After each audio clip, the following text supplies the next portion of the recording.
मैं पूजा दुबे। आप देख रहे हैं फास्ट न्यूज इंडिया। अगली खबर मध्य प्रदेश के ग्वालियर से, जहां जीवाजी यूनिवर्सिटी में भ्रष्टाचार चरम सीमा पर। एनएसयूआई ने लगाया आरोप। खबर के बारे में विस्तार जानेंगे, उससे पहले लेंगे एक छोटा सा ब्रेक के बाद जल्द हाजिर होंगे। इस खबर के प्रायोजक हैं फास्ट को। जल्दी हो जाना तो फास्ट को बुलाना। बाइक से लेकर लग्जरी कार सेल्फ ड्राइव पर उपलब्ध। ग्रुप ट्रेवल के लिए लग्जरी बस भी उपलब्ध। सबसे सस्ता एक बार सेवा का मौका अवश्य दें। व्हाट्सएप करें 9044808808।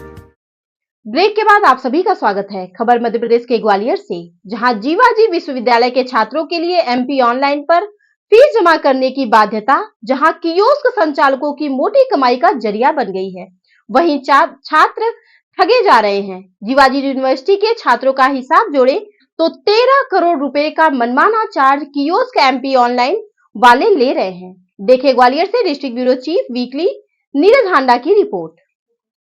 साल तक उस व्यक्ति को, जिसमें साफ दिख रहा है कुलपति और कुल सचिव का इसमें आर्थिक लाभ है, उन्हें उन चीजों से फायदा है।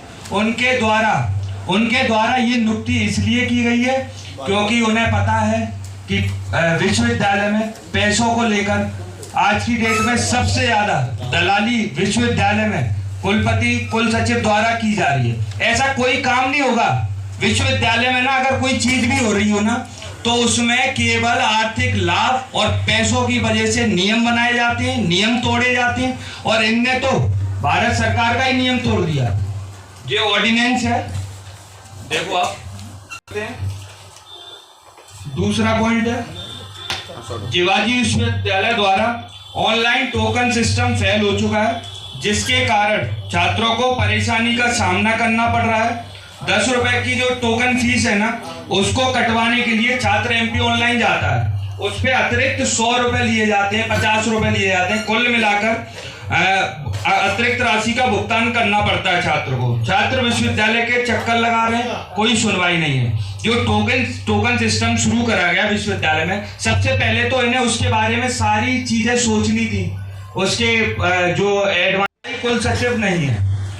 जीवाजी विश्वविद्यालय के साथ हमेशा सौतेला व्यवहार किया जाता है। जीवाजी विश्वविद्यालय A++ विश्वविद्यालय है, इसलिए जीवाजी विश्वविद्यालय में स्थायी कुल सचिव होना जरूरी है।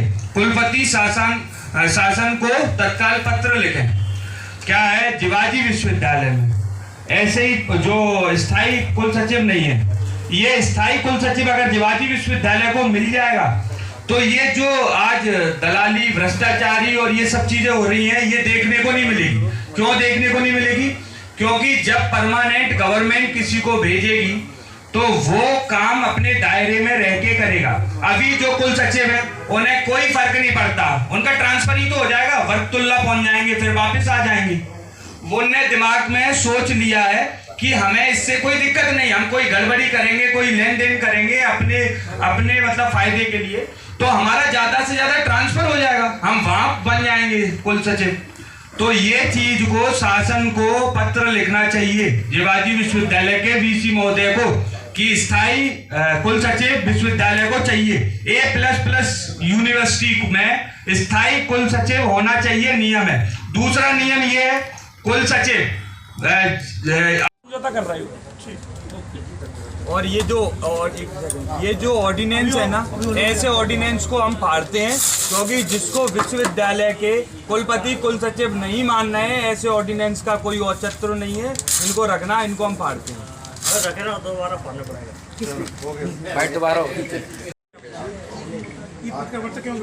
ये पत्रकार वार्ता इसलिए बुलाई गई है कि जेयू में जो विगत सालों से कुल सचिव और कुलपति जो इन्होंने अपने A++ के विश्वविद्यालय को अपना निजी विश्वविद्यालय के तौर पर ये संचालित कर रहे हैं कि किसी भी एक बिल्डिंग में 4 कॉलेजों की मान्यता दे रखी है, उसी में D.Ed चल रहा है, उसी में B.Ed चल रहा है, उसी में फार्मेसी चल रही है, उसी में जनरल कोर्सेज चल रहे हैं।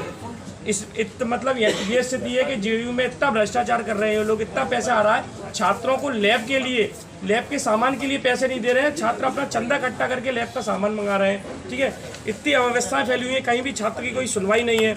ऑर्डिनेंस और जो कानून है, जो हमारे विश्वविद्यालय अध्यक्ष जी ने इसकी भी मांग की थी कि लोकपाल की नियुक्ति की हुई है, अवैध रूप से लोकपाल की नियुक्ति की गई। जब आप विश्वविद्यालय के कानून को मान ही नहीं रहे हो तो उस ऑर्डिनेंस को रखने का क्या फायदा? ये ऑर्डिनेंस इसके विरोध में आप क्या करने वाले हैं? इसके विरोध में एनएसयूआई जगह जगह निरीक्षण करेगी, पीआईएल लगाएगी और विश्वविद्यालय के जो अधिकारी हैं, जो भ्रष्टाचारी उसमें लुप्त हैं, उन सब पे एफआईआर करने की मांग करती है और सीबीआई जांच कराने की पूरी पुरजोर उसकी मांग करेगी। इससे पहले आपने धरना प्रदर्शन हमने जो कॉपी हमारे शिवाजी विश्वविद्यालय अध्यक्ष जी ने कुल सचिव को, कुलपति जी को दिखाई थी कि कॉपी में केवल शुरुआत के 2 पेज चेक थे, बाकी के 12 पेज कॉपी में बिल्कुल चेक नहीं थे और उसको फेल कर दिया गया था बच्चे को। तो आप ऐसी कंपनी को ठेका क्यों दे रहे हो कि जो केवल 2 पेज चेक करके बाकी को मतलब कहीं पे राइट का निशान भी नहीं, क्रॉस का निशान भी नहीं, कॉपी चेक ही नहीं, और बच्चे को फेल कर दिया। इससे बच्चे का भविष्य खराब हो। 1 साल तक उस व्यक्ति को, जिसमें साफ दिख रहा है कुलपति और कुल सचिव का इसमें आर्थिक लाभ है, उन्हें उन चीजों से फायदा है, उनके द्वारा